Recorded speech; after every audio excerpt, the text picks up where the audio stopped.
Hello and welcome back to the Footy Frontline podcast, episode 9 of the Australian Rules Football My Betting Mates Footy podcast. Nick Debano and Ollie Caffrey here to take you through all the action from the weekend and look ahead to this weekend as well. Ollie, big weekend of Anzac Day football, or Anzac round football, starting from last Wednesday all the way through to Sunday. What were some of the key takeaways?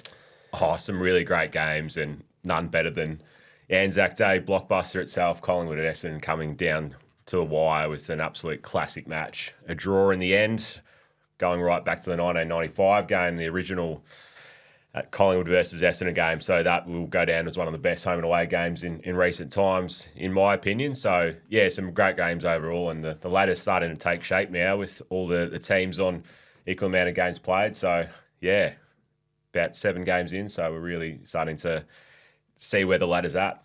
Yeah, absolutely. And the side that is leading all comers, still yet to be defeated yet. The only team that's still yet to be undefeated is Geelong. Probably if Anzac Day, the game between the Pies and the Bombers wasn't the number one game of the round, this was a close, surefire number 2. I mean, you can have a 1A, 1B, really, two top contenders. Geelong ousting Carlton at the MCG, a fast finishing Carlton on Saturday twilight. They got the job done in front of 87,000 people at the G, and they continue to flex as probably the team to beat to start the 2024 season. They absolutely are. They're just an amazing football club, Geelong. Missed the finals last year after winning that premiership in 2022, but for opposition teams, they're just like a villain that you think they're down, they're no way coming back, but they always do just regenerate through the youth now. They've been criticised in the past for being too old, too slow, but definitely didn't look like it on Saturday. Just used their speed. Max Holmes was terrific and, yeah, was scoring at will against a Carlton side who a great attacking team as well. So it was really entertaining game of footy, plenty of goals. But, yeah, Geelong just kept Carlton at arm's length throughout the whole game. You thought, okay, Carlton are get a charge on. Their third quarters have traditionally been really good this season, Carlton, but yeah, the Cats were really just able to just keep them at arm's length and be in front for the whole game. I was in the stands with a couple of Carlton mates and some Carlton supporters were leaving once the Cats got about 32 points up. But, yeah, Carlton pulled it back to 8 points there and you thought, could this be one of the greatest comebacks you'll ever see? And a lot of Carlton supporters wouldn't be there to witness it. But, yeah, Geelong just too good in the end and were able to get the win. And so they're 7-0 now. And yeah, recent history suggests that, yeah, you go 7-0 and you're probably going to be right up there contending at the end of the season. And, yeah, Cats fans have just been blessed in the last 15, 16 years just to see their team consistently challenging for premierships. They had a run there where, yeah, they're always up in the preliminary final and couldn't quite get there. But, yeah, you definitely take that over the team we're going to talk about down the track with North Melbourne. So, yeah, Geelong just such a powerful unit and just being able to rebuild. Max Holmes, Tanner Bruin in the midfield there, and Jeremy Cameron's still one of the best players in the competition, 5 goals, but just the way he's using his endurance and his speed up the ground and, yeah, he's able to push back. And I think Geelong at the moment, they're playing a different game of footy to what they were even 2022 when they won the premiership. No one's worked it out yet because they haven't been able to be beaten. I haven't worked it out yet, but just watching them just really closely in the stands, their defensive structure is just really rattling teams at the moment. They did it to the Lions in wet conditions at the Gabba. They did it again to Carlton. So, yeah, whatever it's doing, it's definitely working at the moment. I'm sure someone will crack the code at some point during the year. But, yeah, I think James Riley coming back from Adelaide, you see Adelaide's fortunes at the moment. He's been really important to the assistant coaching setup, I think. Very underrated assistant coach. So, yeah, Geelong are looking really good. And, yeah, they're going to be very hard to beat again. And, yeah, we'll see what happens. Well, I think the attack, sums it up perfectly. They had less of the ball, less inside 50s, but were just ruthless going forward. And when you've got Cameron, Hawkins, Henry, Stengel, Dempsey, the list goes on. Even Zach Tui kicking 3 goals on the weekend, so it just sums up the embarrassment of riches they have in the forward half. They were without Tom Stewart. Patrick Dangerfield went down with a hamstring injury, and they were still able to find a way. Yes, Carlton were without a host of key players, and there was a bit of discourse online that maybe the Cats got a bit of the the rub of the green with some umpiring Definitely decisions. feeling that in the stands. They were not happy, the Blues faithful. Yeah. But look, you know what? It swings in roundabouts, doesn't it? Because Fremantle fans would be saying, look what happened a couple of weeks ago. Sometimes there's some decisions that will go your way and some that don't. Frustrating, yes, but that's just the beauty of footy sometimes that, that is what happens. It's just the way it is. But at the end of the day, Geelong were the better team. They raced out to that big lead. Of course, Carlton made a bit of a fight back, but Geelong certainly showing that they are the team to beat to start the 2024 season. As you mentioned, down the other end of the table, while we've got one team that's undefeated, we have one team that's still winless, and that is North Melbourne. A big 57-point loss in Hobart against the Crows. We spoke about it last week as an opportunity for them to maybe register their first win, but they went down south and they got absolutely obliterated by the Crows down in Hobart. Yeah, absolutely embarrassing for North Melbourne. I came into this game, I tipped them. I thought this is their chance to win. They're in Hobart. They traditionally play pretty well down there. Adelaide not going so well. But, yeah, the game was almost over at quarter time, really. Adelaide jumped them, and it just got worse from there. North Melbourne played okay in the last quarter, didn't let it blow out to really, really embarrassing levels. But, yeah, 57 points. That is not what North Melbourne fans would have wanted to see at all. So, yeah, it's just hard to see where their win's going to come from this season. Because last year you looked at West Coast, they were abysmal as well, and you thought, well, they got that win early in the season against West Coast, played them again. But, yeah, West Coast has obviously improved a lot and pushed Gold Coast pretty well without Harley Reid and Tom Barrass there on Sunday. So, yeah, I honestly can't see where North Melbourne's next win is coming from. They are just really, they're just shot of confidence. The younger players have come in, given them a bit of a boost, but yeah, they're just not defending at all. They're consistently leaking about 20 goals a game, and you're just not going to win any games of footy when you're conceding that many goals. You have to be Geelong in the early 90s or one of those sort of teams to be able to do that. So, yeah, the younger players are there, but they just don't have enough help. And some of the older players, they just seem to have stagnated or just have almost checked out. Like Cam Zerha, there's talk whether he will stay beyond this season, but he doesn't really look himself at the moment. And we saw that with Ben McKay last year. He obviously had already made up his decision that he was leaving North Melbourne and, yeah, didn't play his best footy, and now he's back he's at Essendon and playing some really good footy. So, yeah, I honestly can't see a way out for North Melbourne. It's really hard after it's their fifth season in the lower end of the ladder, and it just looks like it maybe hasn't even got to the lowest point yet. Second last year, and they could easily finish with another wooden spoon. And yeah, it's looking pretty grim. Yeah, absolutely. And I mean, I think this might be the year we start to see more green shoots. We start to see a few more wins this year for the Kangaroos with all the young players coming through. The second year of Alistair Clarkson in charge. I mean, an uninterrupted year of Alistair Clarkson as head coach, you'd think as well.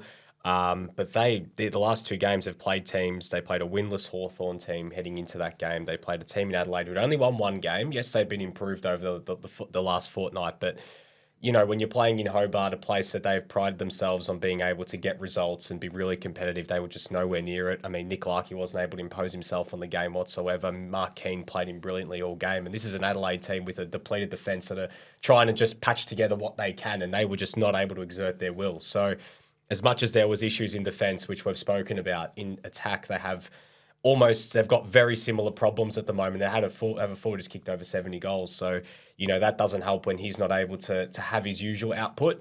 So it's going to be a big few weeks now for the Kangaroos because they play St Kilda this week, who come in, with only 2 wins to their name. They're back at home at Marvel Stadium. So whether that's an opportunity for them, it's another game that maybe they'd see themselves as a chance to push. But when you've been battered the last 2 weeks, I mean, what sort of hope do you have? What sort of, chance do you have to hang your hat on and be like, look, we gave it a crack? I mean, the first 2 weeks they were pretty competitive, but since then they've just fallen to bits. And yes, there've been injuries and everything like that, but as you said, Ollie, I mean, it could get worse before it gets better. And I mean, how much worse could it possibly get? I mean, they've only won a handful of games in the last few years. I mean, I don't want to say they're not going to win a game this year, but certainly looks like it at the moment. Like, when is that win going to come? And, I know there's always those weird quirks where 1 week you see a complete upset, and it does happen, but it just doesn't feel like it's any time soon at the moment. Nah, not at all. And you just look back at their draft history. It goes all the way back to 2019. They wanted players from other clubs. They wanted free agents, and they weren't able to get some of the targets they went after. And that just goes back to the draft. Will Phillips came in on the weekend, hadn't played a senior game all season, been stuck in the VFL. He was taken at number 3 in the 2022 draft. They had big raps on him, but yeah, he was subbed out of the game, and he's definitely been overtaken by some of the younger midfielders, even younger than he is. So they could have had Logan McDonald, key forward. He's at Sydney at the moment. He's 9th in the Coleman. Kicked 3 goals in a big Swans win on Sunday. So, and then Daniel Curtin, he's a key defender at the Adelaide Crows. Hasn't played a game yet. He was recovering from an injury, but yeah, back in the SANFL now, and he'll be making his debut very soon. He had a very promising performance for the Crows SANFL side, so potentially coming in for his debut in the showdown. So yeah, some of the mistakes they made at the draft are just sort of unforgivable. You just be tearing your hair out as a North Melbourne supporter. Things they could have done differently. So yeah, I honestly can't see where their win's coming from. I'm sure it will come. We haven't seen a winless season for a very, very long time.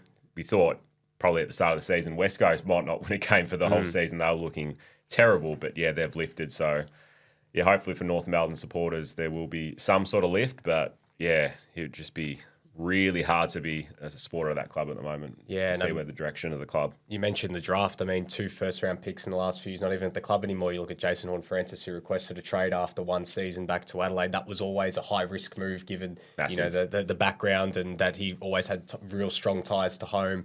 2018 with bringing in Taron Thomas, who was a first-round pick, and then obviously with his suspension, his dismissal from the club as well, and the off-field problems he's had. They're 2 players that they would have hung their hats on as players they could build around in that midfield, and obviously their midfield at the moment, what they've got coming through is the least of their problems, because that, in a few years' time, is going to be, if they can keep everyone, it's going to be an incredible midfield mix. It's what you mentioned at either end of the ground, missing out on those players, and look, hindsight's a beautiful thing, but you can't help but look at that and look at those sort of players and go, geez, imagine if we did pick Logan McDonald. Geez, imagine if we did pick Dan Curtin. Even if Curtin had only played a handful of games to start this season, at least, you've got a project there in someone you can build around for the future. But we'll see if the Kangas can turn things around this weekend against the Saints, and we'll get to that game in just a sec. But we'll start Thursday night football, and what a game it is to kick off the new round. A showdown between the Crows and the Power. Adelaide coming in with a little bit of better form. You could probably argue they should have won their last 3 games going into this. Port Adelaide getting back on the winners list against the Saints. Talking about conjecture about umpires and everything. I mean, St Kilda fans were absolutely ropeable on Friday night. Oh, so they should have been. That was some of the worst umpiring I've seen for a very long time. I was covering that game just off the couch. Usually I have someone in Adelaide doing it, but I was filling in. And yeah, just couldn't believe it. Just a complete neutral of the game. I was just sitting there going, this doesn't seem right, but Port Adelaide, they won that game, but a massive cost, massive. Connor Rozee, the captain, goes down with a hamstring injury. Surely he won't play. They won't risk him off a 6-day break. And then Sam Powell-Pepper, really, probably sucks season for over him. for him. Definitely season over. ACL, he'd missed those first 4 games of the season through suspension, and comes 3 games back, not even, he's 2.5 games back into his run and does the ACL. So terrible news for him. And then Elia, he's concussed, so he's gone in the protocols. And they definitely had to be very careful with Elia, the doctors, after what happened last year, actually in the showdown when they got that massive fine for mishandling that situation. So they definitely needed to be careful with Elia, and he will miss the game against Adelaide. So he might have lined up on Tex Walker, or he would have been very important in that defensive half to stop the Adelaide forward. So it should be a cracking showdown. They always are. And the South Australian fans have been calling for a primetime showdown for a long time, and get it. Standalone game on a Thursday night on free to air. So everyone will be tuning in to watch this one. And I think with those injuries, I give the Crows a massive shot. They've had a pretty good recent record against the Power, even when they've been the less favoured team. They won both games last year, and going back to 2022, Jordan Dawson kicking that goal after the siren. So I think they can do it again, the Crows, and give them a bit of a boost after they started the season really slowly, obviously. And Port Adelaide definitely weren't convincing on Friday night against the Saints. The Saints undermanned. Obviously, Port Adelaide were in the end, the injuries they copped during the game, but Yeah, I just think the way Adelaide played the last 3 weeks, you look at Essendon game and it doesn't look like a terrible loss now. It was at home, but with Essendon, the way they've played this season and taking it right up to Collingwood and Anzac Day, I think the Crows' form stacks up better than Port's at the moment. And yeah, I think they might get up by about 2 goals in a really cracking game. Yeah, I mean, I think the fact, as you mentioned, no Aaliyah, no Connor Rozee, no Sam Powell-Pepper, suddenly the pendulum shifts in the favour of the Crows. I mean, it's going to be tough for them still coming up against Port Adelaide because Port Adelaide still have so many quality players all through the ground that can cover some of those losses. I mean, it'll be a lot of pressure on the likes of Zerk Thatcher and Esava Radigali to cover defensively with Aaliyah being out, but if Tex can really get a hold of that game, that will certainly help the Crows big time. You'd think the Adelaide faithful, we know they always come for the showdowns, but now that extra bit of significance, we know Rory Sloane announced his retirement today as well. So you'd think as well that, if there's, that you'd think that he might get some sort of reception from the Crows fans, there might be a bit of extra incentive to do it for Rory. Absolutely. So I think Adelaide, you know what, I think they might win this game. And if they do, I mean, it certainly puts their season back on track. I mean, every game now they're playing catch up. They're trying to, even the ledger after that 0-4 start. They're probably hoping at least that they were 3-4 by now. I mean, with that Essendon loss and being in a position where they could really attack the second half of the season. But if they can get a win here and get it back to 3-5, suddenly it looks that little bit better going into the next patch of that season. So I think they'll get the job done. And I think, Port Adelaide a bit more pressure on them because it's been an unconvincing few weeks for them. I mean, even though they've gone 2-1 in their last 3, those 2 wins that they've had against Fremantle and against St Kilda, they've just scraped over the line. They were absolutely battered at the MCG by Collingwood after a fast start. So, I mean, they have to respond. And, with all the injuries they've got, it's going to be difficult for them. And I think Adelaide are going to be too good. And as for a hot tip this week, Rory Laird for 30-plus disposals, I think, for the Crows on Thursday night. It gets a little bit bigger on Friday night, though. So we had a showdown on Thursday. Then the AFL's done really well with the schedule this week. We've got just a ton of cracking games. Friday night footy, Carlton versus Collingwood, probably the biggest rivalry in the game. It's going to be a massive game because the Blues coming off that loss against Geelong, Collingwood off the draw against the Bombers. Both teams will be smarting to get a response after last week's. I mean, heartbreaking for different reasons, really. How do you see this game playing out? Because this feels like a real arm wrestle on Friday night.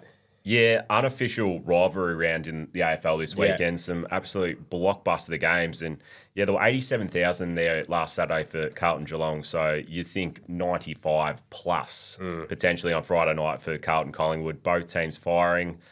Carlton, yeah, their forward line, their midfield. Like, you look at the teams on paper and you think Carlton probably should win this game comfortably. But with Collingwood's record over recent times, it's going to be it has to be a close one. Yeah. These teams love going down to the wire, love making it close. So, yeah, it could be another heart stopper for you, Nick.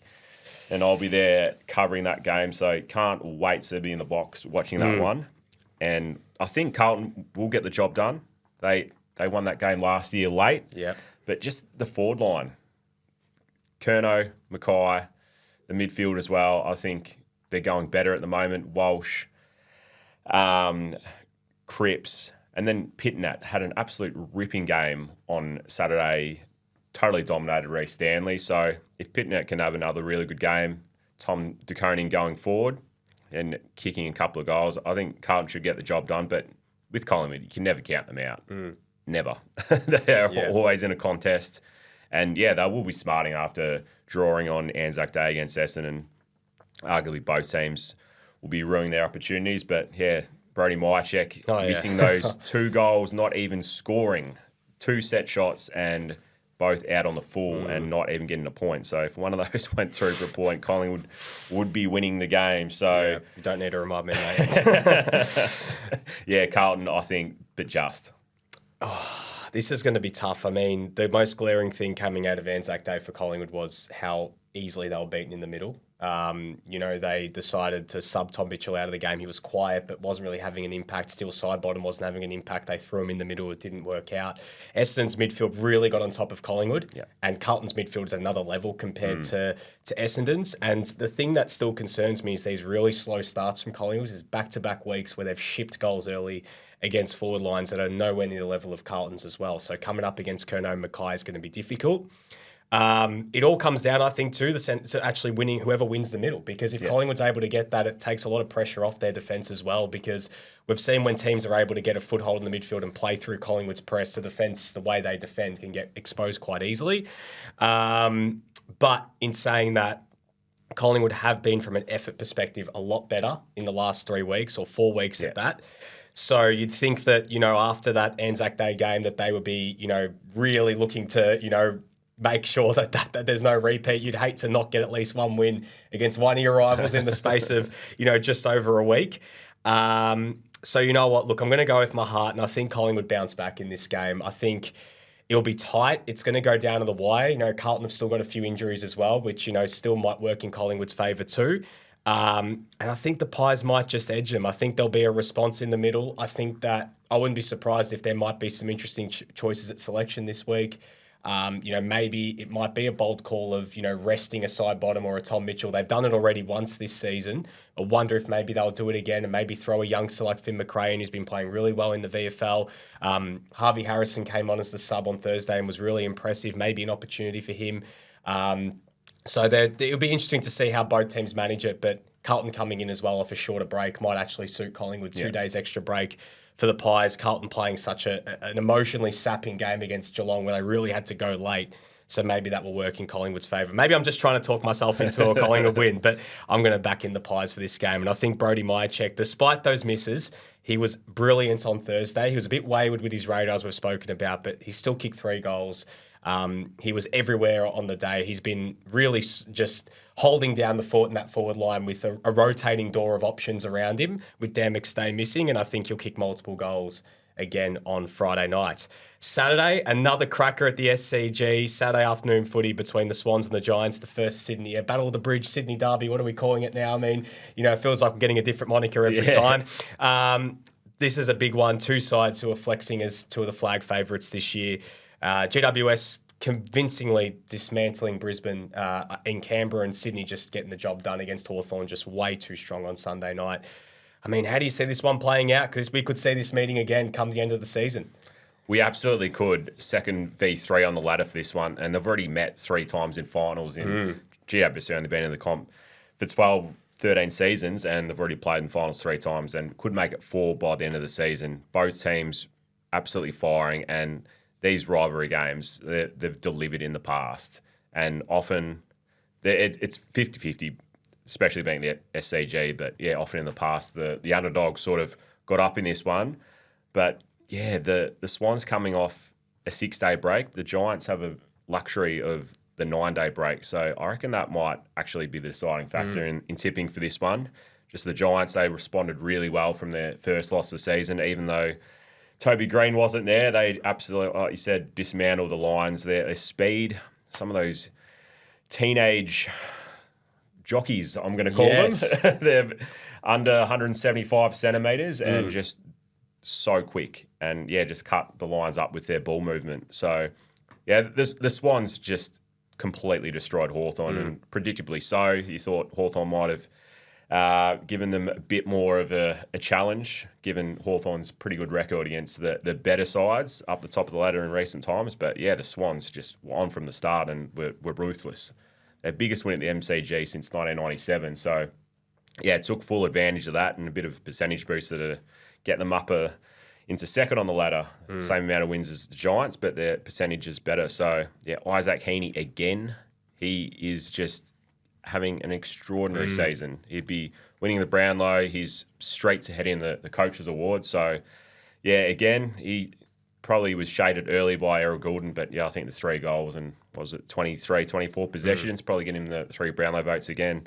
Toby Green back in the side, so that is a huge lift he gets up for these Sydney Derbies. He was the match winner in a game at the SCG last year with a goal late. So I think the Giants they'll be better rested, and I think the form overall this season has been slightly better. But again, should be a ripping game. Could come down to less than a goal again. So 3 just epic matches to start off this round. Yeah, I mean, the fans who do go to the SCG are going to be in for a treat, I reckon. I think this one could be probably the best of the 3 games. I think so. Just simply because of the form these 2 sides are in coming into it. I think it's going to be an absolute arm wrestle. I think the Giants win this game as well, simply because of the rest factor. And I think that they've just shown, especially the way they've played against the better teams this year. Maybe just the game against Carlton was a little bit off, but in every other game, they've just been top notch. And I was so impressed with the way they played against Brisbane. I mean, I think with Toby Green coming back, as you mentioned, you could see him having a big game. He's got a lot of history playing up against the Swans as well. They're really going to lean into that. So I think the Giants win, and I think he'll kick multiple goals as well. I think he's going to kick a bag, and he's going to be in for a big one. So GWS at the SCG coming away with the 4 points. Then Saturday, twilight, the Saints against the Kangas at Marvel Stadium. St Kilda, 2-5. They've dropped off enormously in the last few weeks. North Melbourne still winless. I mean, St Kilda just have to win this game, right? If they lose this, I mean, this is when the alarm bells will start to be ringing in Moorabbin, because they've had some bad losses over the last few weeks. And even before that, their performance against Richmond wasn't great. No. It's been a tough 4 weeks for the Saints going into this one. Yeah, I said it early in the season. Their best 23, St Kilda's pretty good, but yeah, it falls away really quickly. And yeah, they've had a few injuries to key players. Max King's missed the last 2 weeks. They've desperately missed him. But yeah, other players as well that were out early. Mason Wood even, Liam Henry. Yeah, best 23 is great, but yeah, there's not much there after that. So yeah, 2-5 after playing finals last season. Obviously had a tougher draw than they did last season, but yeah, they simply have to win this one, and I think they will. They're just better coached at the moment, just better players all around, bit more confidence, and yeah, will we see St Kilda pick Jimmy Webster straight away? Oh, yes. Jimmy Webster incident in the pre-season, he got the 7-week ban for that big bump on Jai Simpkin, who I don't think has recovered since. He's just looked an absolute shadow of himself since he returned from that concussion.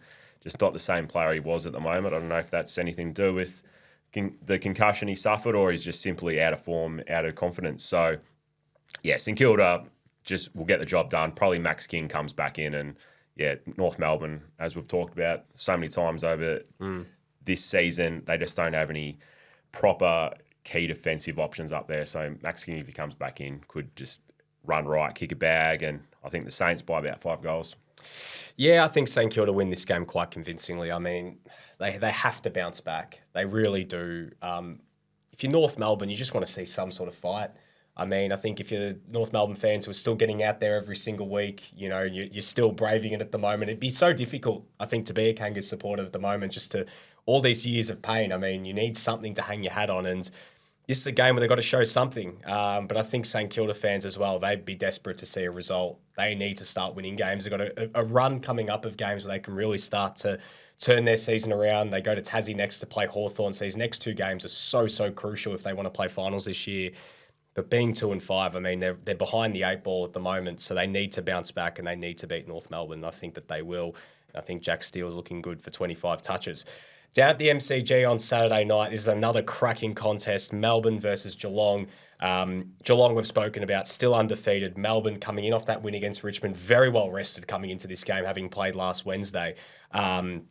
They weren't amazing against Richmond. I mean, they were far from it. But that first half, geez, abysmal. Yeah, but really in the end, it was just a matter of them having that. It just came down to individual quality in the end, and Dan Turner and the new makeshift forward for the Ds. Maybe they've found another option up there. But this shapes up to be another big game between 2 teams who have played quite a few big games over the last few years. A bit of history between these 2 sides. Yeah, absolutely. And Geelong, there's been multiple times I've picked against them this season, and you think, okay, they're due for a loss now. Surely their form doesn't stack up against these really high-quality teams as well, but it has. They've just played it perfectly this season. They're so confident at the moment, just believing in everything about their game at the moment, just their turnover game, just how they capitalise on any sort of turnover and are able to run back, get easy goals out the back. They're just doing it really nicely at the moment. But yeah, this will be a massive test against the Ds, because obviously Melbourne's defence is probably the best in the competition. It has been for a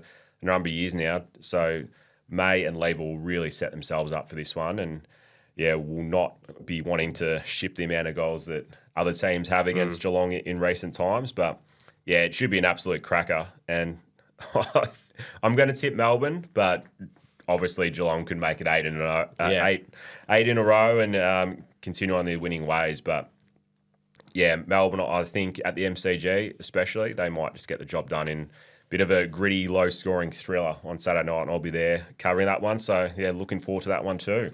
You know what? I'm going to go the Cats. I think they go 8-0. I think they continue the winning streak. I think that Melbourne are going to put up a good fight, but I think Geelong's firepower is going to be the difference. We've seen Melbourne have struggled to kick a winning score when the game's gotten out of their hands and the team's been able to get a flow on in attack.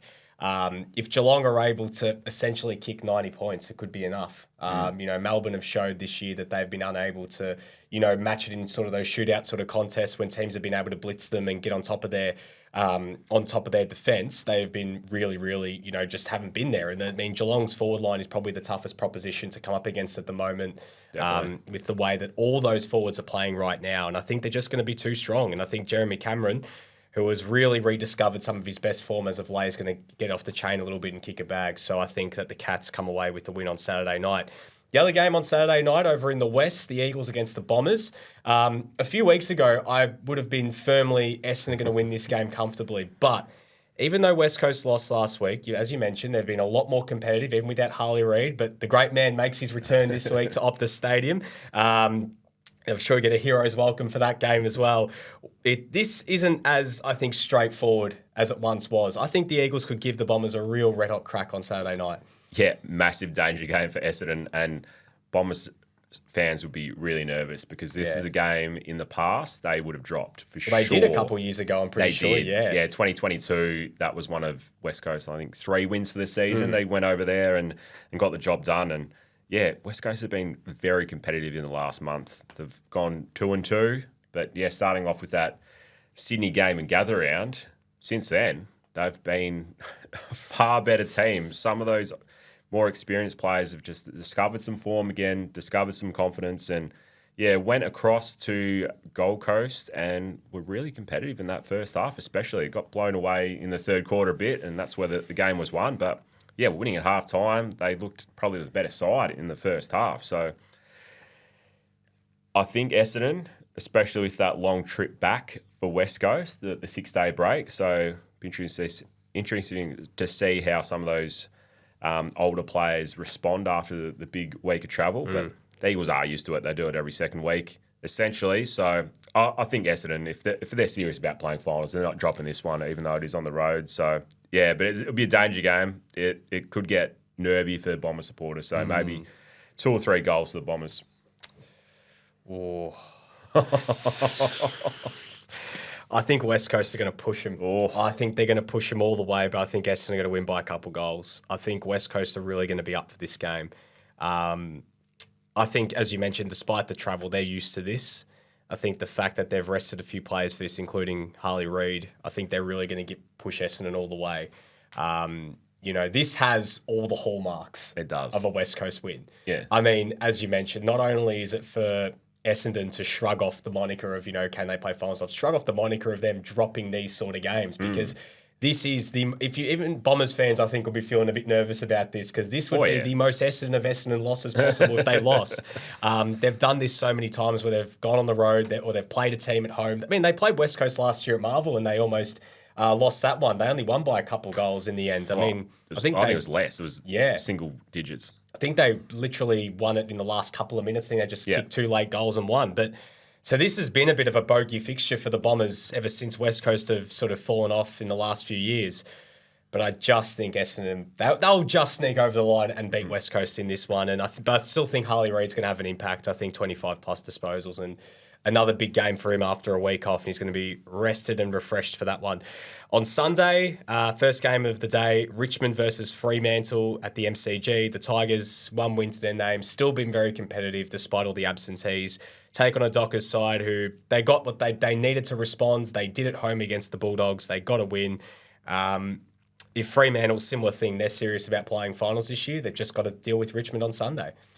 Absolutely. Fremantle has to win this game. They were a lot better against the Western Bulldogs at home on Saturday night. Pretty gritty win in the end. The Bulldogs look like they might pinch that one, and you just look across the ground and the Bulldogs seem to have more firepower everywhere, except the midfield. The midfield's been really important for the Dockers. They got on top there, and Yeah, Bontempelli for the Dogs just missed a goal that he really should have kicked at a crucial stage. So, yeah, huge win for the Dockers after 3 losses in a row. So, they've traditionally played pretty well at the MCG, and I think they'll go there, get the job done. Richmond just can't take a trick with injuries. Jacob Hopper goes down again. He'd only come back for 2 games, and he does a hammy. So, yeah, it's really grim for Tigers supporters. Just be so frustrating. Can't get a proper run at it. So I think the Dockers.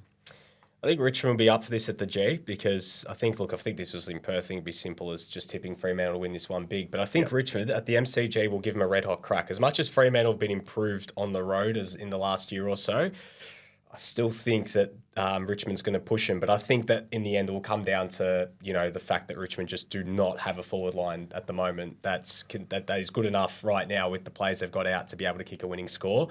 Fremantle. We know that they played the chains were off a little bit more on Saturday from that, sort of more rigid game style. They've played more defensive, pragmatic under Justin Longmire. They've gone to play a little bit more attacking. I mean, Nat Fyfe was wound back the clock and played one of his best game in a few years last week. And I think Fremantle are going to win this game, and Fyfe looking good for 25 plus in that game too. Across the other side of the city, again, another team that's desperate to get back on the winners list, the Bulldogs. Just when it seemed like they turned a corner, they lost the game that really they had to win against Fremantle, taking on a Hawthorn team who, again, looking for something to hang their hat on from this season. I don't know if this is as simple as just tipping the Bulldogs. I know that Hawthorn haven't been great, but again, it's a matter of what side of the bed do the Bulldogs wake up on, because they could come out and win by 80 points, or they could come out and lose this game, really. So how do you see it? I think the Bulldogs respond after going down against the Dockers, but yeah, also Hawthorn would be really desperate to respond after they were very, very poor against Sydney on Sunday night. So yeah, both teams with plenty to prove. So I think the Dogs, they just have to. They're 3-4 now, and they will get a response. Luke Beveridge will get them up and about. And like I said, there's just too much quality across the park for them to be putting in inconsistent performances. Cody Waitman, he'll be a big absence. He's probably going to be out for about 3 months now. So bad news for him. But I think the Dogs, just because they lost last week and they're a bit of a yo-yo team at the moment, up 1 week, down the next. So I think, Beveridge will have them firing. Yeah, I think Bulldogs win this game as well. Hawthorn need to show something. I mean, Sam Mitchell should be looking at this as a game that they can really get up for and push the Bulldogs, and he'd want to see a response this week, but I think the Bulldogs, just down individual quality, they're going to be too strong, and the Bont's going to have a big one, 25 plus in this game as well.